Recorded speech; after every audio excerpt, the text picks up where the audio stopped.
ಚೀರ್ಕುನಯ್ಯ ಅನ್ನೋದು ನನ್ನ ತಂದೆ ಹೆಸರು. ಸವಿತಾ ಚೀರ್ಕುನಯ್ಯ ಅನ್ನೋದೇ ಹೆಸರು ಇವತ್ತಿಗೂ ಅದು ಬ್ರ್ಯಾಂಡ್ ಇರೋದು.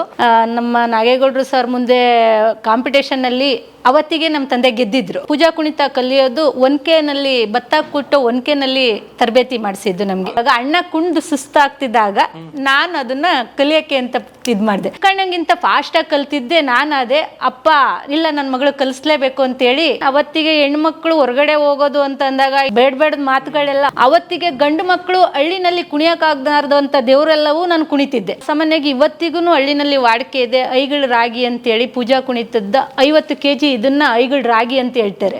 ಈಗ ಮಾರಮ್ಮ ಆಗ್ಬೋದು, ಪಟ್ಲದಮ್ಮ ಆಗ್ಬೋದು, ಕಬ್ಬಳಮ್ಮ ಆಗ್ಬೋದು, ಏಳೂರಮ್ಮ. ಹಂಗಾಗಿ ಅದು ದೇವ್ರೆಲ್ಲ ನಾನು ಅವತ್ತಿಗೆನೆ ದೇವರಷ್ಟು ತೂಕ ಒತ್ತಿ ಕುಣಿತಾ ಇದೆ.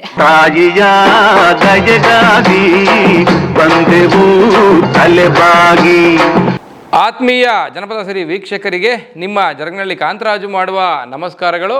ಸ್ನೇಹಿತರೆ, ಜಾನಪದ ಕಲಾ ಪ್ರಾಕಾರಗಳಲ್ಲಿ ಅತ್ಯಂತ ಪುರಾತನ ಕಲಾ ಪ್ರಾಕಾರವಾಗಿರತಕ್ಕಂಥ, ಅದರಲ್ಲೂ ವಿಶೇಷವಾಗಿ ಗಂಡು ಕಲೆ ಎಂದೇ ಪ್ರಖ್ಯಾತಿಯನ್ನು ಪಡೆದಿರತಕ್ಕಂಥ ಪೂಜಾ ಕುಣಿತದಲ್ಲಿ ಹೆಣ್ಣು ಕೂಡ ಕಲಾವಿದೆಯಾಗಿ ಸೈ ಅನ್ಸ್ಕೊಳ್ಬೋದು ಅಂತ ಹೇಳಿ ಅಂತಾರಾಷ್ಟ್ರೀಯ ಮಟ್ಟದ ಖ್ಯಾತಿಯನ್ನು ತನ್ನದಾಗಿಸ್ಕೊಂಡಿರತಕ್ಕಂಥ ಮಂಡ್ಯ ಜಿಲ್ಲೆಯ ಜಾನಪದ ಕಲಾವಿದೆ, ಪೂಜಾ ಕುಣಿತದ ಖ್ಯಾತಿಯ ಕಲಾವಿದೆ ಶ್ರೀಮತಿ ಸವಿತಾ ಚೀರ್ಕುನಯ್ಯ ಅವರು ಇವತ್ತು ನಮ್ಮ ಜನಪದ ಸಿರಿ ಸ್ಟುಡಿಯೋಸಲ್ಲಿದ್ದಾರೆ. ಸ್ನೇಹಿತರೆ, ಬನ್ನಿ ಅವರನ್ನ ಕಾರ್ಯಕ್ರಮಕ್ಕೆ ಸ್ವಾಗತ ಕೋರೋಣ.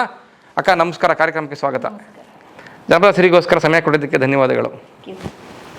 ನನಗೆ ವಿಶೇಷವಾಗಿ ವೀಕ್ಷಕರ ಮುಂದೆ ತಮ್ಮನ್ನು ಪರಿಚಯ ಮಾಡ್ತಕ್ಕಂಥದ್ದು ತುಂಬ ಹೆಮ್ಮೆ ಅನ್ನಿಸ್ತದೆ. ಯಾಕೆ ಅಂತಂದರೆ ಈಗಾಗಲೇ ನಾನು ಪೀಠಿಕೆಯಲ್ಲೇ ಹೇಳಿದ ಹಾಗೆ ಪೂಜಾ ಕುಣಿತ ಗಂಡು ಕಲಾವಿದರ ಒಂದು ಪ್ರಖ್ಯಾತವಾದಂಥ ಜನಪದ ಕಲೆ, ಅದನ್ನು ಹೆಣ್ಣುಮಗಳಾಗಿ ಅಂತಾರಾಷ್ಟ್ರೀಯ ಮಟ್ಟಕ್ಕೆ, ಅಂದರೆ ಕೇವಲ ಅದನ್ನು ಪ್ರದರ್ಶನ ಮಾಡೋದಲ್ಲ ಅಥವಾ ಅದನ್ನು ಬಳಸ್ಕೊಳ್ಳೋದಲ್ಲ, ಆ ಕಲೆಯನ್ನು ತೆಗೆದುಕೊಂಡು ಅಂತಾರಾಷ್ಟ್ರೀಯ ಮಟ್ಟಕ್ಕೆ ಬೆಳಿಬೋದು ಒಂದು ಹೆಣ್ಮಗಳು ಅನ್ನೋದನ್ನು ಸಾಬೀತು ಮಾಡಿದ್ದೀರಿ.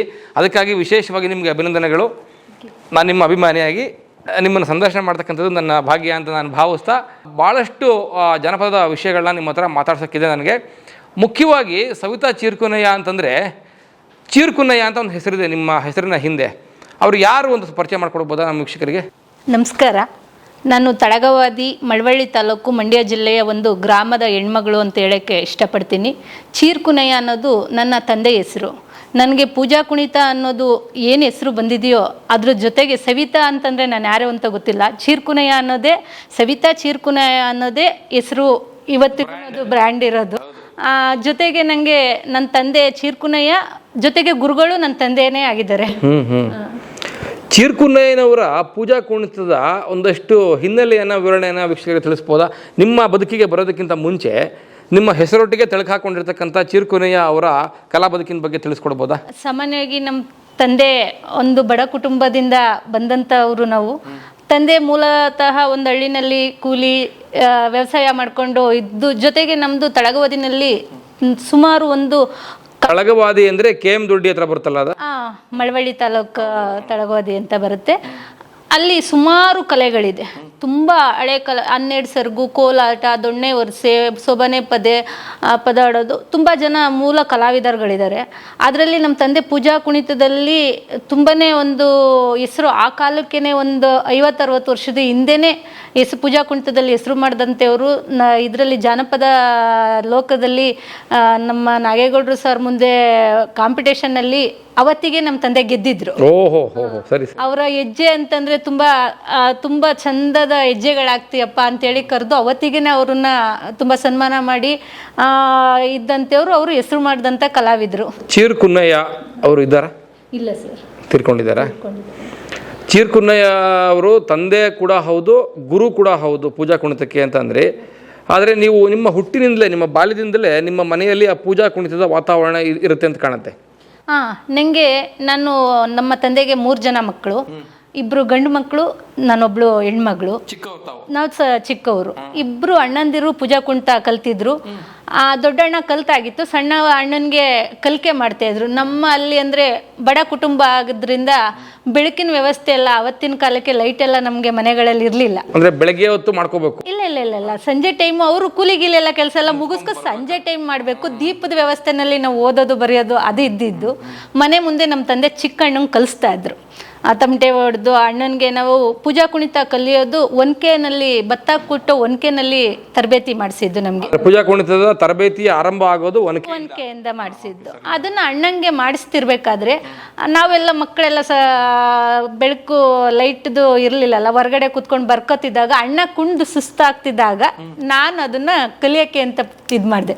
ತಂದೆಗೂ ನಂಗೆ ಕಲಿಸೋ ಇದಿರಲಿಲ್ಲ, ಆದರೆ ಅಣ್ಣ ಚಿಕ್ಕಣ್ಣಂಗಿಂತ ಫಾಸ್ಟಾಗಿ ಕಲ್ತಿದ್ದೆ ನಾನು. ಅದೇ ಅಪ್ಪ ಇಲ್ಲ ನನ್ನ ಮಗಳು ಕಲಿಸ್ಲೇಬೇಕು ಅಂತೇಳಿ ಅವತ್ತು ಕಂಡು ನನ್ನ ಆಸಕ್ತಿ ಕಂಡು ಅಪ್ಪ ಇಲ್ಲ ನನ್ನ ಮಗಳು ಕಲಿಸ್ಬೇಕು ಅಂತೇಳಿ ಅವತ್ತಿಗೆ ಹೆಣ್ಮಕ್ಳು ಹೊರಗಡೆ ಹೋಗೋದು ಅಂತ ಅಂದಾಗ ಏನಪ್ಪ ಅಂತ ಬೇಡ ಮಾತುಗಳೆಲ್ಲ ಅವತ್ತಿಗೆ ಈಗ ಹೆಚ್ಚು ಕಡಿಮೆ ನಾನು 26 ವರ್ಷ ನಾನು ಪೂಜಾ ಕುಣಿತ ಕಲಿತು ಅಷ್ಟು ವರ್ಷ ಆಗಿದೆ. ಸವಿತಾ ಅವ್ರಿಗೆ ವಯಸ್ಸು ಎಷ್ಟು ಕೇಳ್ಬೋದಾ? ನಿಂಗೆ 39 ವರ್ಷ. ಅಂದರೆ ನೀವು ಪೂಜಾ ಕುಣಿತದ ಮೊದಲ ಆ ಪೂಜಾ ಕುಣಿತದ ತಳಿಯನ್ನ ಅಥವಾ ಒನಕೆಯನ್ನ ಹಿಡಿದಿದ್ದು ಯಾವ ವರ್ಷದಲ್ಲಿ? ನಾನು ಒಂದು 10-11 ವರ್ಷದಲ್ಲೇ ನಾನು ಪೂಜಾ ಕುಣಿತನ ಕಲಿಯೋಕ್ಕೆ ಸ್ಟಾರ್ಟ್ ಮಾಡಿದೆ. ಒನಕೆ ಕಲ್ತಿದ್ದು 1-2 ತಿಂಗಳಿಗೇನೆ ದೇವರು ಹೊತ್ತು ಮೆಡ್ಸೋಕ್ಕೆ ನಾನು ಶಕ್ತಿ ಇತ್ತು ಅಂತ ಅನ್ಕೊತೀನಿ. ಅದು ಭಗವಂತನ ಗಾಡ್ ಗಿಫ್ಟ್ ಅಂತ ಹೇಳಿದ್ರೆ ಅದು ತಪ್ಪಾಗ್ಲಾರ್ದು. ಅವತ್ತಿಗೆ ಗಂಡು ಮಕ್ಕಳು ಹಳ್ಳಿನಲ್ಲಿ ಕುಣಿಯೋಕ್ಕಾಗಲಾರ್ದು ಅಂತ ದೇವರೆಲ್ಲವೂ ನಾನು ಕುಣಿತಿದ್ದೆ. ನಮ್ಮನ್ನು ಒಂದು ಕಾರ್ಯಕ್ರಮಕ್ಕೆ ಹಳ್ಳಿನಲ್ಲಿ ಕರ್ಕೊಂಡು ಹೋಗ್ತಾರೆ ಅಂತಂದರೆ 1-2 ತಿಂಗಳು 3 ತಿಂಗಳು ಅಂತೇಳಿ ಹಳ್ಳಿ ಯಜಮಾನ್ರುಗಳು ಬಂದು ನಮ್ಮನ್ನು ಬುಕ್ ಮಾಡಿಬಿಟ್ಟು ಹೋಗ್ತಾಯಿದ್ರು. ನೀವು ನಮ್ಮೂರಿಗೆ ಹಬ್ಬ ಹರಿದಿನಗಳಿಗೆ ಬರಬೇಕು ಅಂತೇಳಿ ಬುಕ್ ಮಾಡಿ ಹೋಗ್ತಾಯಿದ್ರು. ಸಾಮಾನ್ಯವಾಗಿ ಇವತ್ತಿಗೂ ಹಳ್ಳಿನಲ್ಲಿ ವಾಡಿಕೆ ಇದೆ. ಐಗಳು ರಾಗಿ ಅಂತೇಳಿ ಪೂಜಾ ಕುಣಿತದ 50 kg ಇದನ್ನು ಐಗಳು ರಾಗಿ ಅಂತ ಹೇಳ್ತಾರೆ. ನಮ್ಮ ಪೂಜಾ ಕುಣಿತ ಬಂದು 9 ಕಳಸ ಇಲ್ಲ 7 ಕಳಸ ಮತ್ತು ಗಿಂಡಿ ತಳಿ ಜೊತೆಗೆ ಸೀರೆ, ಅದ್ರ ಜೊತೆಗೆ ಹೂವಿನಿಂದ ಅಲಂಕಾರಗೊಂಡಿರುತ್ತೆ. ಹಳ್ಳಿನಲ್ಲಿ ಪ್ರತಿಯೊಂದು ಪೂಜೆ, ಈಗ ಮಾರಮ್ಮ ಆಗ್ಬೋದು, ಪಟ್ಲದಮ್ಮ ಆಗ್ಬೋದು, ಕಬ್ಬಾಳಮ್ಮ ಆಗ್ಬೋದು, ಏಳೂರಮ್ಮ, ಹಾಗೆ ನಮ್ಮ ಮಂಡ್ಯ, ಮೈಸೂರು, ಕೋಲಾರ, ಚಾಮರಾಜನಗರ ಈ ಥರ ಭಾಗದಲ್ಲಿ ಮಾತ್ರ ನಮ್ಮ ಮೆರಿದೇವ್ರದ್ದು ಪ್ರಚಲಿತದಲ್ಲಿರೋದು. ಹಂಗಾಗಿ ಅದು ದೇವ್ರದೆಲ್ಲ ನಾನು ಅವತ್ತಿಗೆನೆ ದೇವರಷ್ಟು ತೂಕ ಒತ್ತಿ ಕುಣಿತಾ ಇದೆ. ಅಕ್ಕ, ಬಾಲ್ಯದಲ್ಲಿ ತಂದೆನೇ ಗುರುವಾಗಿದ್ರು ಅಂತ ಹೇಳಿದ್ರಿ. ಇಬ್ರು ಅಣ್ಣಂದ್ರ ಬಗ್ಗೆ ನೀವು ಕೋಟ್ ಮಾಡ್ತಾ ಇದ್ರಿ. ಈಗಲೂ ಅವರು ಕಲೆನಲ್ಲಿದ್ದಾರಾ? ಅವರು ಇದ್ದಾರೆ. ಅವ್ರ ಹೆಸರು ಪರಿಚಯ ಮಾಡ್ಕೊಳ್ಳಿ. ಅಣ್ಣ ದೊಡ್ಡಣ್ಣ ಹೆಸರು ಸಿದ್ದರಾಜು ಅಂತೇಳಿ, ಚಿಕ್ಕಣ್ಣ ಹೆಸರು ರವಿ ಅಂತೇಳಿ. ಇಬ್ರು ನಮ್ಮ ಜೊತೆನಲ್ಲೇ ಕಾರ್ಯಕ್ರಮ ಮಾಡ್ತೀವಿ. ಮದುವೆ ಆಗಿ ಎಷ್ಟು ವರ್ಷ ಆಯ್ತು ಸವಿತಾ ಅವ್ರಿಗೆ? 20 ವರ್ಷ. 20 ವರ್ಷ ಆದ್ರೂ ಕೂಡ ನಿಮ್ಮ ಹೆಸರಿನ ಹಿಂದೆ ತಂದೆ ಹೆಸರನ್ನ ಯಾಕೆ ಜೋಡಿಸ್ಕೊಂಡಿದ್ದೀರಿ? ಅದು ಒಂದು ಲೆಕ್ಕದಲ್ಲಿ ನನಗೆ ಜೀವನ ನಡೆಸೋದಕ್ಕೆ ಎಲ್ಲ ನಮ್ಮ ತಂದೆ ಆಧಾರ ಅಂತ ಅನ್ಕೊತೀನಿ. ಅವರು ಜನ್ಮ ಎಷ್ಟು ಕೊಟ್ಟಿದ್ದಾರೋ ನನ್ನ ಜೀವನಕ್ಕೂ ಅಷ್ಟೇ ಕಾರಣಕರ್ತರಾಗಿದ್ದಾರೆ. ನಾನು ಇವತ್ತು ಸವಿತಾ ಚೀರ್ಕುಣಯ್ಯ ಏನೋ ಒಂದು ಸಾಧನೆ ಮಾಡಿದ್ದಾರೆ ಅಂತ ಇಲ್ಲಿ ಕರ್ಕೊಬಂದು ಕೂರಿಸಿದ್ದೀರಾ ಅಂದರೆ ಅದು ಅವ್ರ ಹೆಸರು ಆಶೀರ್ವಾದ ಅಂತ ಅದನ್ನು ಹೇಳೋಕ್ಕೆ ಇಷ್ಟಪಡ್ತೀನಿ. ನಿಮ್ಮ ಮನೆಯವ್ರ ಪರಿಚಯ ಮಾಡ್ಕೊಳ್ಳಿ. ನಮ್ಮ ಯಜಮಾನ್ರ ಹೆಸರು ರಾಜು ಅಂತೇಳಿ. ಅವರು ನಾನು KM ದೊಡ್ಡಿಗೆ ಮದುವೆ ಆಗಿರೋದು. ಅವರು ಒಂದು ಹೋಟೆಲ್ ನಡೆಸ್ಕೊಂಡು ಹೋಗ್ತಾ ಇದ್ದಾರೆ. ಕೇಳ್ಪಟ್ಟಿದ್ದೀನಿ, ತುಂಬಾ ಸಲ ಬರಬೇಕು ಅನ್ಕೊಂಡೆ ಆ ಕಡೆ ಪ್ರವಾಸ ಮಾಡಬೇಕಾದ್ರೆ. ಖಂಡಿತ ಬನ್ನಿ, ಖಂಡಿತ ಬನ್ನಿ. ನಿಮ್ಮ ಕಲೆಗೆ ಅವ್ರ ಸಹಕಾರ ಸಂಪೂರ್ಣ ಇದೆ. ಖಂಡಿತ ಸರ್. ನನ್ನ ಯಶಸ್ಸು ನನ್ನ ತಂದೆ ಮನೆಯಲ್ಲಿ ಏನು ಅರ್ಧ ಇತ್ತು ಅದರದ ದುಪ್ಪಟ್ಟು ನಮ್ಮ ಯಜಮಾನ್ರು ನನಗೆ ಭಾಳ ಏನಂತಾರೆ, ಒಂದು ಹೆಣ್ಣಿನ ಯಶಸ್ಸಲ್ಲಿ ಒಂದು ಗಂಡನ ಯಶಸ್ಸಲ್ಲಿ ಹೆಣ್ಣು ಕಾರಣ ಅಂತಾರೆ. ನನ್ನ ಯಶಸ್ಸಿಗೆ ನಮ್ಮ ಯಜಮಾನ್ರೆ ಕಾರಣ. ಹೌದಾ? ಅಂದ್ರೆ ನೀವು ಗಾದೆನ ತಿರುಗಿಸ್ತಾ ಇದ್ದೀರಾ ನೀವು? ಅದಕ್ಕೆ ತಿರುಗಿಸಿದೀನಿ ಅಂತ ಹೇಳಿದ್ರೆ ತಪ್ಪಾಗ್ಲಾರ್ದು. ಪ್ರೂವ್ ಮಾಡ್ಬಿಟ್ಟಿದ್ರ ನೀವು ಅಂತ? ಪ್ರೂವ್ ಆಗಿದೆ, ನಮ್ಮ ಲೈಫಲ್ಲಿ ಪ್ರೂವ್ ಆಗಿದೆ. ಅದನ್ನ ಹಾಗೆ ನಡ್ಕೊಂಡು ಹೋಗ್ತಿದ್ದೀವಿ. ಅಕ್ಕ, ಸಾಧಾರಣ ಸಂದರ್ಶನ ಅಂತಂದ್ರೆ ಒಂದು ರೆಗ್ಯುಲರ್ ಒಂದು ಫಾರ್ಮ್ಯಾಟ್ ಇರುತ್ತೆ. ನೀವು ಹುಟ್ಟು, ಬಾಲ್ಯ, ವಿದ್ಯಾಭ್ಯಾಸ, ಆಮೇಲೆ ನಿಮ್ಮ ಕಲೆ, ಇದೆಲ್ಲ ನಡೆಯುತ್ತೆ. ಬಾಯಿ ತಡೆಯೋಕ್ಕಾಗ್ತಿಲ್ಲ, ಅದಕ್ಕೋಸ್ಕರ ಈ ಪ್ರಶ್ನೆಯನ್ನು ಈಗಲೇ ಕೇಳ್ಬಿಡ್ತೀನಿ. ಭಾರತ ದೇಶದ ರಾಷ್ಟ್ರಪತಿಗಳೊಬ್ಬರು ನಿಮ್ಮ ಕಲೆಯನ್ನು ವೇದಿಕೆ ಮೇಲೆ ನೋಡಿ ಎದ್ದು ನಿಂತಿದ್ರಂತೆ. ಯಾರವರು, ಯಾವ ಕಾರ್ಯಕ್ರಮ ಅಂತ ಕೇಳ್ಬೋದಾ? ಸರ್, ಬೆಂಗಳೂರಿನಲ್ಲಿ ಪ್ರತಿಭಾ ಪಾಟೀಲ್ ಮೇಡಮು ರಾಜ್ಭವನದಲ್ಲಿ ಕಾರ್ಯಕ್ರಮ ನಡೆದಿದ್ದು. ಆ ರಾಜ್ಭವನದಲ್ಲಿ ಕಾರ್ಯಕ್ರಮ ನಡೆದಾಗ ಕನ್ನಡ ಭವನದಲ್ಲಿ ಪ್ರವಾಸೋದ್ಯಮ ಇಲಾಖೆಯಿಂದ ಕಾರ್ಯಕ್ರಮ ನಡೆದಿತ್ತು. ಅವತ್ತು ಪ್ರತಿಭಾ ಪಾಟೀಲ್ ಮೇಡಮ್ಮು ನಮ್ಮದು 4 ನಿಮಿಷ ಕಾರ್ಯಕ್ರಮ ಇದ್ದಿದ್ದು. ಯಾವ ವೇದಿಕೆ ಅದು? ಕರ್ನಾಟಕ ಸರ್ಕಾರ ಪ್ರವಾಸೋದ್ಯಮ ಇಲಾಖೆ ಟ್ರೈನ್ ಬಿಡುಗಡೆ ಆಗ್ತು. ಪ್ರತಿಭಾ ಪಾಟೀಲ್ ಮೇಡಮ್ ಬಂದಿದ್ರು. ಅವರ ಇದ್ದಂಥ ಟೈಮಲ್ಲಿ ರಾಜ್ಭವನದಲ್ಲಿ ಸಾಂಸ್ಕೃತಿಕ ಕಾರ್ಯಕ್ರಮ ಏರ್ಪಡಿಸಿದಾಗ 4 ಕಾರ್ಯಕ್ರಮ ಜಾನಪದ ಕಾರ್ಯಕ್ರಮಗಳನ್ನ ಆಯ್ಕೆ ಮಾಡಿದ್ರು. ಅದರಲ್ಲಿ ನಮ್ಮ ಪೂಜಾ ಕುಣಿತನೂ ಒಂದು ಆಯ್ಕೆ ಆಗಿತ್ತು. ಅದರಲ್ಲಿ 4 ನಿಮಿಷ ನನಗಿದ್ದಿದ್ದು. 4 ನಿಮಿಷದಲ್ಲಿ ನಾನು ಅರ್ಧ ಗಂಟೆ ಪರ್ಫಾರ್ಮೆನ್ಸಲ್ಲಿ ಏನು ಅವ್ರಿಗೆ ತೋರಿ ನಾನು ರೀಚ್ ಆಗ್ಬೋದು, ಅದನ್ನು 4 ನಿಮಿಷದಲ್ಲಿ ಏಣಿ ಮೇಲೆ ಹತ್ತೋದಾಗ್ಬೋದು, ನಾನು ಜಂಪ್ ಮಾಡೋದಾಗ್ಬೋದು, ಲೋಟದ ಮೇಲೆ ನಡೆಯೋದಾಗ್ಬೋದು, ಆ ಥರ ಮಾಡಿ ತುಂಬ ಖುಷಿ ಪಟ್ರು. ಅಂತಂದರೆ ಅವರು ಎದ್ದು ಬಂದು ನನ್ನನ್ನು ಈ ಸೆಕ್ಯೂರಿಟಿಗಳೆಲ್ಲ ಗಾಬರಿ ಬಿದ್ದುಬಿಟ್ಟಿದ್ರಂತಲ್ಲ, ಯಾಕೆ ಅಂತ? ನಾನು ಏಣಿ ಮೇಲೆಲ್ಲ ಹತ್ತುವಾಗ ಮೇಲೆ ಹತ್ತಿದ್ದಾರೆ, ಅವ್ರು ಇದ್ದಾರೆ ಅನ್ನೋದು ಒಂದು ಇದಕ್ಕೆ ಹಂಗೆ ಗಾಬರಿ ಇದು ಮಾಡ್ತಾ ಇದ್ರು ಸರ್. ಪ್ರತಿಭಾ ಪಾಟೀಲ್ ಅವರೇನೋ ಸಡನ್ ಆಗಿ ಎದ್ದು ನಿಂತ್ರಂತೆ ನಿಮ್ಮ ಪರ್ಫಾರ್ಮೆನ್ಸ್ ನೋಡಿ. ಅವಾಗ ಚಲಿದ್ದಂತ ಅವ್ರ ಸೆಕ್ಯೂರಿಟಿಗಳೆಲ್ಲ ಅಲರ್ಟ್ ಆದ್ರಂತೆ. ಹೌದೌದೌದೌದು ಅಲ್ವಾ? ಹೌದೌದು. ಅಂದ್ರೆ ಏನಾಯ್ತು, ಪ್ರತಿಭಾ ಪಾಟೀಲ್ ಮೇಡಮ್ ಏನ್ ಮಾಡಿದ್ರು ನಿಮ್ಗೆ? ಖುಷಿ ಪಟ್ರು. ಅಂದರೆ ನಮ್ಮ ಜಾನಪದದ್ದು ಒಂದೇನಾಗ್ತದೆ ಅಂತಂದರೆ, ನಮ್ಮ ಜಾನಪದಕ್ಕೆ ಭಾಷೆ ಇಲ್ಲ ಸರ್. ಬೇಗ ರೀಚ್ ಆಗ್ಬಿಡ್ತೀವಿ. ನಮ್ಮ ಜಾನಪದದವ್ರು ಯಾರ ಹತ್ರಕ್ಕೆ ಬೇಕಾದರೂ ರೀಚ್ ಆಗ್ತೀವಿ. ಖಂಡಿತ ಹೌದು. ಅದು ಅವರು ತುಂಬ ಖುಷಿ ಪಟ್ಟು ನಾನು ಮಾಡಿದ ರೀತಿ, ನನ್ನ ಹೆಜ್ಜೆ ಆಗಿರ್ಬೋದು, ನಾನು ಕೆಲವೊಂದು ಬ್ಯಾಲೆನ್ಸ್ ಮಾಡಿದ್ದಾಗಿರ್ಬೋದು, ಅದನ್ನು ನೋಡಿದಾಗ ತುಂಬ ಖುಷಿ ಪಟ್ಟು ನನ್ನನ್ನು ಆಲಂಗಿಸಿದ್ರು. ಅದು ನಮಗೂ ಖುಷಿ. ಒಬ್ಬರು ರಾಷ್ಟ್ರಪತಿಯವರು ನಮ್ಮನ್ನ ಇದು ಮಾಡ್ತಾರೆ ಅಂತ. ಬಹುಶಃ ಒಬ್ಬ ಕಲಾವಿದನಿಗೆ ಸಿಗಬಹುದಾದಂತಹ ಪರಮೋಚ್ಚ ಗೌರವ. ಖಂಡಿತ ರಾಷ್ಟ್ರಪತಿಗಳು ಒಬ್ಬ ಕಲಾವಿದನ ಆಲಂಗಿಸಿ ಅಭಿನಂದಿಸೋದಿದೆಯಲ್ಲ, ತುಂಬಾ ನೋಡಿ ಮೈರೋಮಾಂಚನ ಆಗುತ್ತೆ ಅದನ್ನ ನೆನೆಸ್ಕೊಳ್ಳಕ್ಕೆ. ಹಾಗಾದ್ರೆ ನನಗೆ ತಿಳಿಸ್ಕೊಡಿ, ಸವಿತಾ ಚೀರ್ಕುನ್ನಯ್ಯನವರ ಬದುಕಿನಲ್ಲಿ ಈ ಪೂಜಾ ಕುಣಿತ ಇಷ್ಟು ಆಳವಾಗಿ ಬೇರೂರಲಿಕ್ಕೆ ಯಾವ ಸನ್ನಿವೇಶ, ಯಾವ ಘಟನೆ ಕಾರಣ ಆಗಿರ್ಬೋದು ಅಂತ ನೀವು ನಂಬಿದ್ದೀರಿ? ನನ್ನ ಜೀವನದಲ್ಲಿ ನನ್ನ ಜೀವನ ಇರೋವರೆಗೂ ನಾನು ನನ್ನ ಪೂಜಾ ಕುಣಿತದಲ್ಲೇ ಇರ್ತೀನಿ ಅಂತ ನಾನು ಯಾವತ್ತಿಗೂ ಕನಸಲ್ಲೂ ನಾನು ಕಂಡವಳಲ್ಲ. ಜೊತೆಗೆ ನಮ್ಮ ತಂದೆ ನನ್ನ ಮಗಳನ್ನ ಇಷ್ಟು ಎತ್ತರಕ್ಕೆ ಬೆಳೀತಾಳೆ ಅಂತ ಅವರೂ ಬಹುಶಃ ಯೋಚನೆ ಮಾಡಿದ್ರು, ಇಲ್ಲ ಅವರಿಗೆ ಕಲ್ಪನೆ ಇತ್ತು ಅನ್ನೋದು ನಂಗೆ ಗೊತ್ತಿಲ್ಲ. ಒಂದನ್ನು ಹೇಳಕ್ಕೆ ಇಷ್ಟಪಡ್ತೀನಿ. ನಾವು ಏನೇ ಯಾವುದೇ ಒಂದು ಕೆಲಸ ಆಗಿರ್ಬೋದು, ಅದನ್ನು ಶ್ರದ್ಧೆಯಿಂದ ಮಾಡ್ಕೊಂಡು ಹೋಗ್ತೀವಿ ಅಂತಂದಾಗ ನಮ್ಮನ್ನ ಗುರಿ ತಲುಪಕ್ಕೆ ದೇವರು ಸಾಕಾರ ಮಾಡ್ತಾನೆ ಅಂತ ಹೇಳಿದ್ರೆ ತಪ್ಪಾಗ್ಲಾರ್ದು ಸರ್. ಯಾವತ್ತಿಗೂ ನಾವು ಸಾಧನೆ ಮಾಡ್ತೀವಿ ಅಂತಾನೆ ಹಿಂದೆ ಹೋಗ್ಬಾರ್ದು, ಕೆಲಸ ಮಾಡ್ತೀವಿ ಅಂತ ಹೋಗ್ಬೇಕು. ಜೊತೆನಲ್ಲಿ ಏನಂತಂದ್ರೆ ಶ್ರದ್ಧೆ, ಭಯ, ಭಕ್ತಿ. ನಾವು ಮಾಡೋ ಕೆಲಸದ ಮೇಲೆ ಯಾವುದೇ ಕೆಲಸ ಆಗಿರಲಿ, ಅದರಲ್ಲಿ ಯಶಸ್ಸು ಕಾರಣಕ್ಕೆ ಭಗವಂತ ತುಂಬ ಸಾಕಾರ ಮಾಡ್ತಾನೆ. ಆ ಯಶಸ್ಸು ಕಾಣಬೇಕು ಅಂತಂದರೆ ನಾವು ಭಯ, ಭಕ್ತಿ, ಶ್ರದ್ಧೆಯಿಂದ ದಾರಿನಲ್ಲಿ ಹೋಗ್ತಾ ಇದ್ರೆ ಭಗವಂತ ದಾರಿ ಬಿಡಿಸ್ತಾ ಇರ್ತಾನೆ sir. Very nice, very nice. ಒಳ್ಳೆ ಮಾತು ಹೇಳಿದ್ರೆ ನೀವು. ಅನೇಕ ಅಶಿಸ್ತಿನ ಕಲಾವಿದರುಗಳಿಗೆ ನಿಮ್ಮ ಮಾತು ಒಂದೊಳ್ಳೆ ಮಾರ್ಗದರ್ಶನವಾಗಬಹುದು ಅಂತ ನಾನಾದರೂ ಭಾವಿಸ್ತೀನಿ. ಸವಿತಾ ಅವ್ರು ಏನು ಓದಿದ್ದಾರೆ? ನನಗೆ ವಿದ್ಯಾಭ್ಯಾಸ, ಕಲಾದೇವಿ ಎಲ್ಲ ರೂಪದಲ್ಲಿ ಇರ್ತಾರೆ ಅನಿಸುತ್ತೆ. ವಿದ್ಯಾಭ್ಯಾಸ ಸರಸ್ವತಿ ನನ್ನ ಕೈ ಹಿಡಿದಿದ್ದು ಕಡಿಮೆ ಅನಿಸುತ್ತೆ. ನನಗೆ ಒಂದು 10ನೇ ಕ್ಲಾಸ್ ಓದೋಕ್ಕೇ ನಂಗೆ ಆಗಿದ್ದು ಅವಕಾಶ ಆಗಿದ್ದು. ಪ್ರತಿದಿನ ಕಾರ್ಯಕ್ರಮಕ್ಕೆ ಬೆಳಗ್ಗೆ ಶಾಲೆಗೆ ಹೋಗೋದು, ಇಡೀ ರಾತ್ರಿ ಪೂಜಾ ಕುಣಿಯೋದು, ಅದೇ ನನ್ನ ವೃತ್ತಿ ಆಗ್ಬಿಡ್ತು. ಸಣ್ಣ ವಯಸ್ಸಿಂದನೂ ಅದು ವೃತ್ತಿ ಆಗೋದ್ರಿಂದ ನನಗೆ ವಿದ್ಯಾಭ್ಯಾಸ ತುಂಬ ಕಡಿಮೆ ಆಗಿದೆ ಸರ್. SLC ಓದಿದ್ದೀನಿ. ಆದರೆ ಒಬ್ಬರು IAS ಅಧಿಕಾರಿ ಸಿಗುವಂಥ ಗೌರವ ನಂಗೆ ಸಿಗ್ತಿರೋದ್ರಿಂದ, ನನಗೆ ಸರಸ್ವತಿ ಜಾನಪದ ಕಲೆಯಲ್ಲಿ ನಾನು ಅದನ್ನು ಗೌರವಿಸಿರೋದ್ರಿಂದ ತುಂಬ ಹೆಮ್ಮೆಯಿಂದ ಹೇಳ್ಕೊತೀನಿ ಸರ್. ಒಳ್ಳೆ ಮಾತಾಡಿದ್ರಿ. ಒಬ್ಬ ಕಲಾವಿದನಿಗೆ ಇರಬೇಕಾದಂತಹ ಮಾನಸಿಕ ಒಂದು ಆತ್ಮಸ್ಥೈರ್ಯ ಮತ್ತು ಸ್ಯಾಟಿಸ್ಫ್ಯಾಕ್ಷನ್, ತೃಪ್ತಿ ಅಂತೇನು ಕರೀತಾರಲ್ಲ, ಅದು ಆ ತೃಪ್ತಿಗೋಸ್ಕರನೇ ಈ ಎಲ್ಲ ಬದುಕಿನ ಹೋರಾಟಗಳು ನಡೀತಕ್ಕಂಥದ್ದು ಅನ್ನೋದು. ತೃಪ್ತಿ ಇದೆ ನಿಮಗೆ? ಖಂಡಿತ ಸರ್, ಖಂಡಿತ. ನಾವು ಒಂದೇನಂತಂದರೆ, ಹಳ್ಳಿಯಿಂದ ಬಂದು ಹಳ್ಳಿನಲ್ಲಿ ಒಂದು ಎಕ್ಸಾಂಪಲ್ ಇದಕ್ಕೆ ತೃಪ್ತಿ ಇದೆ ಅನ್ನೋದಕ್ಕೆ, ವಿಮಾನ ಹಾರಾಡ್ತಿದೆ ಅಂತಂದಾಗ ಒಂದು ಪಡ್ಸಾಲೆಯಿಂದ ಮನೆ ಮುಂದೆ ಇರೋ ಜಗ್ಲಿ ಪಡ್ಸಾಲೆ ಅಂತ ಏನು ಹೇಳ್ತೀವಿ, ಅಲ್ಲಿಂದ ಅಲ್ಲೆಲ್ಲೋ ಹೋಗ್ತಿದೆ ಅಂತ ಓಡಾಡ್ತಾ ಇದ್ವಿ ನೋಡೋಕ್ಕೆ. ಅದರಲ್ಲೇ ಓಡಾಡೋಕ್ಕೆ ನಮಗೆ ಹೋಗೋ ಅವಕಾಶ ಇಲ್ಲಿಂದ ಏರ್ಪೋರ್ಟ್ ದೂರ ಇದೆ, ಅಲ್ಲಿಗೆ ಹೋಗೋಣ. ನೆಕ್ಸ್ಟ್ ವಿಮಾನಕ್ಕೆ ಬರೋಣ. ನೆಕ್ಸ್ಟು ನನಗೆ ತಿಳಿಸ್ಕೊಡಿ. ನನಗೆ ಕುತೂಹಲ ಏನಂತಂದರೆ, ವೀಕ್ಷಕರಿಗೂ ಕೂಡ ಈಗಿನ ಆಧುನಿಕ ಜಗತ್ತಿನಲ್ಲಿ ಇರತಕ್ಕಂಥವ್ರಿಗೆ ಜಾನಪದವೇ ಹೊಸ್ತು. ಜಾನಪದವೇ ಈ ಶಿಷ್ಟ ಒಂದು ಕಲಾ ಪ್ರಕಾರಗಳಲ್ಲಿ ಜಾನಪದ ಕಲಾವಿದರು ಈಗ ಮುಂಚೂಣಿಗೆ ಬರ್ತಿರ್ತಕ್ಕಂಥದ್ದು ನಮ್ಮಂಥ ಜಾನಪದ ಮನಸ್ಸುಗಳಿಗೆ ತುಂಬ ಸಂತೋಷ, ತೃಪ್ತಿ ಕೊಡ್ತಿರ್ತಕ್ಕಂಥ ವಿಷಯ. ನೀವೆಲ್ಲ ಕಲಿಬೇಕಾದ್ರೆ, ಅಂದರೆ ಈಗೆಲ್ಲ ನೀವೆಲ್ಲ ಪ್ರಚಲಿತಕ್ಕೆ ಬಂದಿರತಕ್ಕಂಥ, ಪ್ರವರ್ಧಮಾನಕ್ಕೆ ಬಂದಿರತಕ್ಕಂಥ ಕಲಾವಿದರು, ನಿಮ್ಮ ಕಲಿಕೆಯ ದಿನಗಳು ಅಂದರೆ ಬಾಲ್ಯದ ದಿನಗಳಲ್ಲಿ ಗ್ರಾಮದ ವಾತಾವರಣ ಹೇಗಿರ್ತಿತ್ತು ಮತ್ತು ಈ ನಿಮ್ಮ ಜನಪದ ಪೂಜಾ ಕುಣಿತ ಕಲೆಗೆ ಜನಗಳಲ್ಲಿ ಎಷ್ಟು ಗೌರವ, ಮನ್ನಣೆ ಸಿಗ್ತಾ ಇತ್ತು ಅಂತ ತಿಳ್ಕೊಬೋದಾ? ಖಂಡಿತ. ಇವತ್ತು ವೇದಿಕೆ ಅಂತಿದೆ, ನಮ್ಮ ಜಾನಪದದವರಿಗೆ ವೇದಿಕೆ ಅಂತಿದೆ. ಅವತ್ತು ನಮಗೆ ಊರಿನ ರಂಗ ಅಂತ ಏನು ದೇವಸ್ಥಾನದ ಮುಂದೆ ಇದೆಯೋ ಅವತ್ತು ಜಾನಪದದ ಕಲಾವಿದರಿಗೆ ವೇದಿಕೆ ಅದೇ ನಮಗೆ ದೊಡ್ಡದಾಗಿತ್ತು.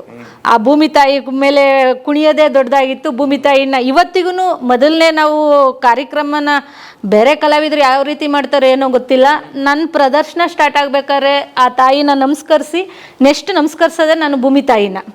ಆ ನಮಸ್ಕಾರ ಮಾಡೇನೆ ತಾಯಿ ಅಂದ್ರಲ್ಲ ಮೊದಲನೇ ತಾಯಿ ಯಾರು ನಿಮ್ಮ ಪೂಜಾದಲ್ಲಿ ಪೂಜಾ ಅವ್ರನ್ನ ನಮಸ್ಕಾರ ಮಾಡಿ ನೆಕ್ಸ್ಟ್ ಮಾಡೋದೇ ನಾನು ತಲೆ ಮೇಲೆ ದೇವ್ರು ಹೊತ್ತದಾಗ ನಾನು ಹೆಜ್ಜೆ ಏನಾಗ್ತೀನಿ ಭೂಮಿ ತಾಯಿಗೆ ಇಟ್ಟೇ ಮಾಡೋದು. ಅವತ್ತು ನಮಗೆ ಮಣ್ಣೆ ಭೂಮಿ ತಾಯಿ ನಮಗೆ ಅವತ್ತಿನ ವೇದಿಕೆ ಅದೇ ಆಗಿತ್ತು. ಒಳ್ಳೆ ಉತ್ತರ. ಈಗ ಇನ್ನೊಂದು ಸ್ವಲ್ಪ ಆಳಕ್ಕೆ ಹೋಗೋಣ ಗ್ರಾಮಗಳಿಗೆ. ಒಂದು ಗ್ರಾಮದಲ್ಲಿ ಪೂಜಾ ಕುಣಿತದ ಕಲಾವಿದ ಇದ್ದಾರೆ ಅಂತಂದರೆ ಇವತ್ತು ಗೊತ್ತಿಲ್ಲ, ಎಲ್ಲ ಚೆದರಿ ಹೋಗಿರ್ಬೋದೇನೋ ಅಥವಾ ಅದನ್ನು ಉತ್ತರ ಹುಡುಕುವಂಥ ಪ್ರಯತ್ನಕ್ಕೆ ಈ ಪ್ರಶ್ನೆ. ಒಂದು ಗ್ರಾಮದಲ್ಲೇ ಅನೇಕ ಕಲಾ ಪ್ರಾಕಾರಗಳ ಕಲಾವಿದಗಳು ಇರ್ತಿದ್ರ ಅಂತ. ಉದಾಹರಣೆಗೆ ನಿಮ್ಮ ಪೂಜಾ ಕುಣಿತಕ್ಕೆ ವಾದ್ಯ ಬೇಕು, ಟಮಟೆ ನಗಾರಿ ಎಲ್ಲ ಬೇಕು. ಈ ಎಲ್ಲ ಕಲಾವಿದರು ಒಂದೇ ಊರಲ್ಲಿ ಇರ್ತಿದ್ರ ಅಥವಾ ಕೆಲವೊಂದು ಕಡೆ ಒಂದೇ ಊರಿನಲ್ಲೂ ಇರ್ತಾ ಇದ್ರು, ಇಲ್ಲ ಅಕ್ಕಪಕ್ಕದ ಊರುಗಳಲ್ಲೂ ಇರ್ತಾ ಇದ್ರು. ಈಗ ಒಂದು ಊರಿನಲ್ಲಿ ಈಗ ಒಂದು ನಾವು ಮಂಡ್ಯದಿಂದ ರಾಮನಗರದ ಒಂದು ಹಳ್ಳಿ ಕರೀತಾರೆ ಅಂತಂದ್ರೆ ಅಲ್ಲಿ ಹಳ್ಳಿ ಕಲಾವಿದರನ್ನೇ ಕರೆಸ್ತಾ ಇದ್ರು. ಆ ತಮಟೆ ಬಡಿಯೋದಕ್ಕೆ ನಾವು ಪೂಜಾ ಕುಣಿಯಕ್ಕೆ ಮಾತ್ರ ನಮ್ಮನ್ನು ಕರೆಸ್ತಾ ಇದ್ರು, ತಮಟೆ ಬಡಿಯೋದಕ್ಕೆ ಅವ್ರನ್ನ ಕರೆಸ್ತಾ ಇದ್ರು. ಇಂಡಿವಿಜುವಲ್ ಆಗಿ ಕರೆಸಿ ಅಸೆಂಬಲ್ ಮಾಡೋದಲ್ಲಿ. ಹೌದು. ಅವತ್ತಿಗೆ ನಾವು ಅಲ್ಲಿ ಆ ಊರಿನ ಹಬ್ಬಗಳಿಗೆ ನಾವು ಭಾಗವಹಿಸಿದಾಗ ಅಲ್ಲಿ ಸಾಮಾನ್ಯವಾಗಿ ತಮಟೆ ಬಡಿಯೋದು ಏಟ್ಗಳು 100ಕ್ಕೆ 80 ಭಾಗ ಎಲ್ಲರೂ ಒಂದೇ ಇರುತ್ತೆ. ಒಂದು 20% ಮಾತ್ರ ವೇರಿಯೇಷನ್ ಆಗ್ಬೋದು, ಒಂದು ಬಡಿಯೋ ಬೀಟದ್ದು ಚೇಂಜ್ ಆಗ್ಬೋದು. ಬಿಟ್ಟರೆ ಒಂದು 80% ಒಂದೇ ಇರುತ್ತೆ. ಆಮೇಲೆ ಅದಕ್ಕೇನು ಇದೆಯಾ, ಒಂದು ಫಾರ್ಮ್ಯಾಟ್ ಇದೆಯಾ? ಅಂದರೆ ಏನಂದರೆ ಈ ಪೂಜಾ ಕುಣಿತದ ಆರಂಭಕ್ಕೆ ಮೊದಲನೇ ಪ್ರವೇಶಕ್ಕೆ ಒಂದು ಏಟು ಅಥವಾ ಮೆರ್ಸಕ್ಕೆ ಒಂದು ಏಟು, ಆ ಥರ ಏನಾದರೂ ಫಾರ್ಮ್ಯಾಟ್ ಇದೆಯಾ ಅದಕ್ಕೆ ಅಂತ? ಒಂದು ವಿಚಾರ ಇದು ವೇದಿಕೆಯಲ್ಲಿ ಕೆಲವರಿಗೆ ಇವತ್ತಿಗೂ ಅಂದರೆ ನನ್ನ ಒಂದು ಒಪಿನಿಯನ್, ವೇದಿಕೆ ಅಂತಂದಾಗ ಯಾವ ರೀತಿ ಬಳಸ್ಕೋಬೇಕು ಅನ್ನೋದು ಇನ್ನೂ ನಮ್ಮ ಕಲಾವಿದರಿಗೆ ಗೊತ್ತಿಲ್ಲ. ಹೆಂಗೋ ಇದು ಅದಕ್ಕೆ ಒಂದು ತಾಳ ಅನ್ನೋದಿದೆ. ಈ ಏಟಲ್ಲಿ ಹೋದ್ರೇ ನಾವು ಈ ರೀತಿಯಾಗಿ ಆಕರ್ಷಿತವಾಗಿ ಇಡೀ ರಾತ್ರಿ ಕುಣಿಯೋದೇ ಬೇರೆ, ನಾವು ಒಂದು 10 ನಿಮಿಷ ಮಾಡಿದ್ರೂ ಅಲ್ಲಿರುವ ಪ್ರೇಕ್ಷಕರಿಗೆ ನಾವು ತಾಕಬೇಕು. ಅದನ್ನ ಈ ರೀತಿಯಾಗಿ ಒಂದೇನು ಇದಿರುತ್ತೆ ಹೆಜ್ಜೆದು, ಇದು ಹೋದ್ರೇನೆ ಇದು ಶಿಸ್ತಾಗಿರುತ್ತೆ, ಈ ರೀತಿ ಮಾಡಿದ್ರೇನೆ ಆ ಥರ ಮಾಡಿದ್ರೆ ಅವ್ರಿಗೆ ನಾವು ರೀಚ್ ಆಗ್ತೀವಿ, ಬೇಗ ರೀಚ್ ಆಗ್ತೀವಿ. ಅಂದ್ರೆ ಒಂದು ಕಲೆಯನ್ನ ಕಲಾವಿದ ಟ್ಯೂನ್ ಅಪ್ ಮಾಡ್ಕೋಬೇಕು ಅಂತ. ಖಂಡಿತ ಅಲ್ವಾ? ಈ ತಂತಿಯನ್ನ ಹೇಗೆ ಬಿಗಿ ಮಾಡ್ಕೊಳ್ತಾರೋ ಆ ಥರ ನೀವು ಕೂಡ ನಿಮ್ಮ ಕಲೆಯನ್ನ ಬಿಗಿ ಮಾಡ್ಕೋಬೇಕು. ಅದು ನಂಬಿದ್ದೀರಾ ನೀವು? ಖಂಡಿತ. ಅಕ್ಕ, ನಮ್ಮ ವೀಕ್ಷಕರಿಗೆ ಮೂಲಭೂತವಾಗಿ ತಿಳಿಸ್ಕೊಡಿ, ಈ ಪೂಜಾ ಕುಣಿತ ಅಂದರೆ ಏನು ಮತ್ತು ಈ ಪೂಜಾ ಕುಣಿತ ಕಲಾ ಪ್ರಕಾರ ಅಂದರೆ ಏನು, ಅದರ ಮಹತ್ವ ಏನು ಅಂತ. ಪೂಜಾ ಕುಣಿತ ಅಂತಂದರೆ ನಮ್ಮ ಗ್ರಾಮದಲ್ಲಿ ಅದು ಪೂಜಾ ಕುಣಿತ ಪ್ರಚಲಿತದಲ್ಲಿರೋದು ಮಂಡ್ಯ, ಮೈಸೂರು, ರಾಮನಗರ, ಚನ್ನಪಟ್ಟಣ, ಬೆಂಗಳೂರು, ಕೋಲಾರ ಈ ಭಾಗದಲ್ಲಿ ನಮ್ಮ ಭಾಗದಲ್ಲಿ ಪೂಜಾ ಕುಣಿತ ಪ್ರಚಲಿತದಲ್ಲಿರೋದು. ಜೊತೆಗೆ ಪೂಜಾ ಕುಣಿತ ಅಂತಂದರೆ 7 ಗಳ ಇರುತ್ತೆ, 7 ಕಳಸ ಇರುತ್ತೆ, 1 ಗಿಂಡಿ ಇರುತ್ತೆ, ಮತ್ತು ಸೀರೆಯಿಂದ ಅಲಂಕೃತಗೊಂಡು ದೇವತೆ, ಈಗ ಮಾರಮ್ಮ ಊರಿನಲ್ಲಿ ಹಿಂದೆ ಎಲ್ಲ ರೋಗ ರುಜಿನಗಳು ಬರುತ್ತೆ ಅಂತ ಪ್ರತಿ ಒಂದು ಹಳ್ಳಿನಲ್ಲೂ ಮಾರಮ್ಮನ ದೇವಸ್ಥಾನ ಇದೆ, ಪಟ್ಲದಮ್ಮನ ದೇವಸ್ಥಾನ ಇದೆ, ಕಬ್ಬಾಳಮ್ಮ, ತೆಳ್ಳೂರಮ್ಮ ಅಂತ ತುಂಬ ಹೆಣ್ಣು ದೇವರುಗಳು ತುಂಬ ಇದ್ದಾರೆ. ಆಸಕ್ತಿ ದೇವತೆಗಳು ಊರನ್ನ ಕಾಯೋರು ಅಂತ ಹೇಳಿದ್ರು ತಪ್ಪಾಗ್ಲಾರ್ದು, ಅದು ಪುರಾತನ ಕಾಲದಿಂದನೂ ಬಂದಂಥದ್ದು. ಈಗ ಒಂದು ಊರು ಅಂತಂದಾಗ ಒಂದು ಹಬ್ಬಗಳಂತೂ ಇದ್ದೇ ಇರುತ್ತೆ, ಆವಾಗ ಅದನ್ನು ಮೆರಿ ದೇವ್ರು ಅಂತೆಲ್ಲ ಕರೀತಾರೆ.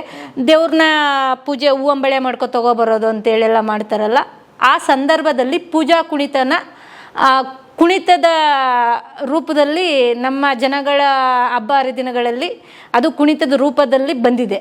ಅಂದರೆ ನಿಮ್ಮ ಮಾತು ನನಗೆ ಹೇಗೆ ಅರ್ಥ ಆಗ್ತಾ ಇದೆ ಅಂತ ನನಗಂದರೆ, ಗರ್ಭಗುಡಿಲಿರ್ತಕ್ಕಂಥ ದೇವರ ವಿಗ್ರಹವನ್ನು ಹೊತ್ಕೊಂಡು ತಿರ್ಗೋಕ್ಕಾಗಲ್ಲ, ಅದಕ್ಕೆ ಒಂದು ಉತ್ಸವ ಮೂರ್ತಿ ಅಂತ ಮಾಡಿಕೊಂಡು ಆ ದೇವರನ್ನು ಇಡೀ ಊರು ತುಂಬ ಮಾಡ್ತಕ್ಕಂಥದ್ದು. ಹಂಗೆ ಅರ್ಥ ಮಾಡ್ಕೋಬೋದಾ ನಾನು? ಅದೇನಾ ಸರಿನಾ? ಹಾಗಿದ್ರೆ ಈ ಪೂಜಾ ಕುಣಿತದ ಈ ಪೂಜೆ ಏನಿದೆ ಅದನ್ನು ಸ್ವಲ್ಪ ವಿವರಣೆ ಮಾಡಿ ತಿಳಿಸಿ, ವೀಕ್ಷಕರಿಗೆ ಅರ್ಥ ಆಗಲಿ. ಏನಿರುತ್ತೆ ಅದರಲ್ಲಿ ಅಂತ ಆ ಪೂಜಾ ಕುಣಿತದಲ್ಲಿ ನೀವು ಹೊತ್ತು ಮೆರೆಸುವಂಥ ಪೂಜಾ ಕುಣಿತದಲ್ಲಿ ಏನಿರುತ್ತೆ ಅಂತ? ನಾವು ಕೆಳಗಡೆ ಅದು ಪೂಜಾ ಒಂದು 7 ಬಿದಿರಿನ ತಳಿಯಿಂದ ಆಗಿರುತ್ತೆ. ಅದು ಕೆಳಗಡೆ ಗಿಂಡಿ ಅಂತ ಬರುತ್ತೆ. ನಾವು ತಲೆ ಅಕ್ಕಿ ಹಾಕಿ ಇದು ಮಾಡೋದು, ತಲೆನಲ್ಲಿ ಕೂರೋದು ಗಿಂಡಿ ಅಂತ ಬರುತ್ತೆ. ಅದೇ ಜೈಂಟಿಂದನೇ ಕಳಸಕ್ಕೆ ಇದಾಗಿರುತ್ತೆ. ಮೇಲ್ಗಡೆ 7 ಕಳಸ ಇರುತ್ತೆ, ಮಧ್ಯ ದೇವತೆದು ವಿಗ್ರಹ ಇರುತ್ತೆ. ಅಲ್ಲಿಗೆ ನರಿಗೆನಲ್ಲಿ ಸೀರೆನಲ್ಲಿ ನರಿಗೆ ಹುಟ್ಟಿ ದೇವತೆಗೆ ಕಟ್ಟಿರ್ತಾರೆ. ಜೊತೆಗೆ ಕೆಲವಾರು ಬೇರೆ ಬೇರೆ ಕಲರ್ ಸೀರೆಗಳಲ್ಲಿ ಅಲಂಕೃತಗೊಂಡಿರುತ್ತೆ. ಮತ್ತು ತೋಳು ಬಣ್ಣ ಅಂತ ಬರುತ್ತೆ, ಸೈಡ್ಸ್ ಕಟ್ಟೋದು. ಅದಕ್ಕೆ ಕಲರಲ್ಲಿ ಸೈಡ್ಗೆ ದೇವರಿಗೆ ಕಟ್ಟೋದು. ಸಾಮಾನ್ಯವಾಗಿ ನೀವು ನಮ್ಮಲ್ಲಿ ಫೋಟೋಸ್ಗಳು ಬಿಟ್ಟರೆ ಅದು ಗೊತ್ತಾಗುತ್ತೆ. ಅದು ತೋಳು ಬಣ್ಣ ಅಂತ ಹೇಳಿ ಬರುತ್ತೆ. ಜೊತೆಗೆ ಹೂವು ಅಂದರೆ ಲಿಮಿಟೇ ಇರಲ್ಲ, ಎಷ್ಟು ಬೇಕಾದರೂ ಹೂವನ್ನೆಲ್ಲ ಅಲಂಕಾರ ಆಗಿರುತ್ತೆ. ಹಿಂದೆಗಡೆ ಬೆನ್ಬಟ್ಟೆ ಅಂತ ಬರುತ್ತೆ, ಹಿಂದೆಗಡೆ ಈ ಮುಂದೆಗಡೆ ತಾಯಿ ದೇವ್ರದ್ದು ವಿಗ್ರಹ ಏನು, ಈಗ ನಾವು ಒಂದು ಎಕ್ಸಾಂಪಲ್ ಸೀರೆನ ನರಿಗೆ ಹುಟ್ಟಿ ಏನು ಕೂತಿದ್ದೀವೋ ಅದೇ ಥರ ನರಿಗೆ ಹುಟ್ಟಿ ಆ ತಾಯಿದು ವಿಗ್ರಹದ ಕೆಳಗೆ ಕಟ್ಟುತ್ತೀವಿ. ಪ್ರತಿಯೊಂದು ದೇವರ ಪೂಜೆನಲ್ಲೂ ಅದೇ ಥರ ಕಟ್ಟೋದು. ಆ ನರಿಗೆ ಇಟ್ಟು ಕಟ್ಟಿ ತೋಳಿಗೆ ಅದು ಸೀರೆನಲ್ಲೆಲ್ಲ ಅಲಂಕಾರ ಮಾಡಿರುತ್ತೆ. ಹಿಂದೆಗಡೆಗೆ ಬೆನ್ಬಟ್ಟೆ ಅಂತ ಕಟ್ಟಿ ಆ ಬಿದಿರಿನ ತಳಿಯೆಲ್ಲ ಮುಚ್ಚುತ್ತಾರೆ. ಅದ್ರ ಮೇಲೆ ಹೂವಿನ ಅಲಂಕಾರ ಮಾಡ್ತಾರೆ. ಈ ಹೂವಿನ ಅಲಂಕಾರದ ಜೊತೆಗೆ ಹಳ್ಳಿನಲ್ಲಿ ಒಂದು ಏನೋ ನಿಮ್ಗೆ ಅರ್ಕೆ ಇರುತ್ತೆ. ಈಗ ಬೆಳ್ಳಿನಲ್ಲಿ ಬಳೆ ಆಗ್ಬೋದು, ಮಕ್ಕಳಾಗದೇ ಇರ್ತಾರೆ ಅಂಥವ್ರು ತೊಟ್ಲು ಕೊಡೋದು. ನನಗೆ ಮಗು ಆದರೆ ನಿಮಗೆ ತೊಟ್ಲು ಮಾಡಿಸ್ಕೊಡ್ತೀನಿ ಎಲ್ಲವನ್ನೂ ಅದು ಕಟ್ತಾರೆ. ಹಳ್ಳಿನಲ್ಲಿ ಇವತ್ತಿಗೂ ಅದು ಸಂಪ್ರದಾಯ ಇದೆ. ಹಾಗಾದರೆ ನನಗೆ ತಿಳಿಸ್ಕೊಡಿ, ಒಂದು ಪೂಜೆ ಎಷ್ಟು ತೂಕ ಇರುತ್ತೆ ಅಂತ? ಸರ್, ಇವತ್ತಿಗೂ ನಮ್ಮ ಹಳ್ಳಿನಲ್ಲಿ ಮಾಡುವಂಥ ಪೂಜೆಗಳು ಮಿನಿಮಮ್ ಒಂದು 50 kg ಅಷ್ಟು ಬಂದೇ ಬರುತ್ತೆ. 50 kg ಬರುತ್ತೆ ಸರ್. ಹೇಗೆ ಹೊತ್ಕೊಂಡು ತಿರುಗ್ತೀರಿ ಅದನ್ನ ಅಂತ? ಎಲ್ಲ ಭಗವಂತನ ಕೃಪೆ ಇರ್ಬೋದು. ಅಲ್ಲಂತಂದರೆ ಈಗ ಊರಿನ ಮೆರವಣಿಗೆ ಹೋಗ್ತಾ ಇರುತ್ತೆ. ಒಬ್ಬರ ಮನೆಯಿಂದ ಇನ್ನೊಬ್ಬರ ಮನೆಗೆ ಅಂತಂದಾಗ ಆರತಿ ಕೊಡೋದು ಅಂತ ಇರುತ್ತೆ ನಮ್ಮಲ್ಲೆಲ್ಲ. ಈ ಕಾಯಿ ಹೊಡಿಸೋದು, ದೇವರಿಗೆ ಹೂನಾರ ಹಾಕೋದು, ಆ ಥರ ಎಲ್ಲ. ಹಾಗೆ ಪ್ರತಿಯೊಂದು ಹಾರನ್ನು ಯಾರ್ದೂ ತೆಗಿಯಂಗಿಲ್ಲ, ಯಾಕೆಂದ್ರೆ ಅಲ್ಲಿ ಗಲಾಟೆನೇ ಆಗ್ಬಿಡುತ್ತೆ. ಇರಬೇಕು, ಅಲ್ಲೇ ವೆಯ್ಟ್ ಜಾಸ್ತಿ ಆಗ್ತಾ ಇರುತ್ತೆ, ಆಟೋಮೆಟಿಕ್ಕಾಗಿ ವೆಯ್ಟ್ ಜಾಸ್ತಿ ಆಗ್ತಾ ಇರುತ್ತೆ. ಇತ್ತೀಚೆಗೆ ನಾನು ಗಮನಿಸಿದ್ದೀನಿ, ಆಪಲ್ ಹಾರ ಮತ್ತು ಮೂಸಂಬಿ ಹಾರ ಎಲ್ಲ ಹಾಕ್ಬಿಡ್ತಾರೆ ಅದಕ್ಕೆ. ಈ ಅರ್ಕೆದು ಎಲ್ಲ ಥರದ್ದು ನಡೀತೆ ಸರ್ ನಮ್ಮ ದೇವ್ರದ್ದು ಇದನ್ನು. ಬಟ್ ನಾವು ಮಾಡೋದು, ನಾವು ಹೋದ ಕಡೆ ಎಲ್ಲ ಅಂದರೆ ನಾವಾಗೆಲ್ಲವೂ ಹಳ್ಳಿನಲ್ಲಿ ಎಲ್ಲ ದೇವರು ಕುಣಿದಿದ್ದೀನಿ.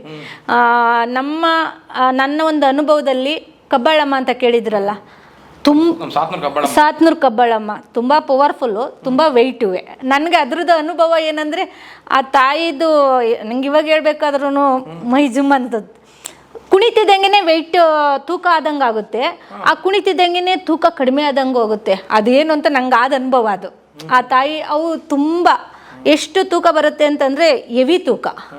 ಮತ್ತು ಅಲ್ಲಿ ತಗ್ಗಳ್ಳಿ ಅಂತ ಬರುತ್ತೆ, ಮಂಡ್ಯದ ಹತ್ರ ತಗ್ಗಳ್ಳಿ ಅಂತ ಬರುತ್ತೆ. ಅಲ್ಲಿ ಪಟ್ಲದಮ್ಮ ಅಂತ ಕುಣಿದಿದ್ದೆ. ನನ್ನ ಒಂದು ಹಳ್ಳಿ ಕುಣಿತದಲ್ಲಿ ತೂಕ ಅಂತ ನಂಗೆ ಅನಿಸಿದ್ದು. ಮತ್ತು ಇದ್ರ ಹತ್ರ ಬನ್ನೂರ ಹತ್ರ ಇದು ಬರುತ್ತೆ, ದುರ್ಗಮ್ಮ ಅಂತ ಏನೋ ಅಲ್ಲಿ ದೇವ್ರಿಗೆ ಬರುತ್ತೆ. ಅದು ತುಂಬ ವರ್ಷದಿಂದ ಮಾಡಿದ್ದೆಲ್ಲ. ಅದು ಆ ದೇವ್ರುಗಳು ಮಾತ್ರ ನಂಗೆ ತೂಕ ಹೆವಿ ತೂಕ ಅಂತ ನನ್ನ ಒಂದು ಅನುಭವದಲ್ಲಿ ಗೊತ್ತಾಗಿದೆ. ಅಂದರೆ ನಿಮ್ಮ ಮಾತಿನಲ್ಲೇ ನಾನೊಂದು ಪ್ರಶ್ನೆನ ಹುಡುಕೊಂಡೆ ಈಗ. ಅಂದರೆ ಈ ಪೂಜಾ ಕುಣಿತ ಕೇವಲ ಹೆಣ್ಣು ದೇವರುಗಳಿಗೋಸ್ಕರ ಮಾಡೋದಾ ಅಂತನಾ? ಸರ್, ಹೆಣ್ದೇವ್ರು ಆಲ್ಮೋಸ್ಟ್ ಹೆಚ್ಚು ಹೆಣ್ದೇವರೇ ಇದೆ. ಮತ್ತು ಬೀರದೇವರು ಅಂತಲೂ ಇರುತ್ತೆ. ಬೀರದೇವರು ಅಂತ ಗಂಡು ದೇವರು ಇರುತ್ತೆ, ಹೆಣ್ದೇವರು ಇರುತ್ತೆ ಸರ್. ಮಲೆ ಮಾದೇಶ್ವರದ್ದು ದೇವ್ರದ್ದು 4 ಜನ ಹೊರೋದು ಇದು ಬರುತ್ತೆ, ಪಲ್ಲಕ್ಕಿ ಬರುತ್ತೆ. ಪೂಜಾ ಕುಣಿತದ್ದು ಇದು ಬರಲ್ಲ.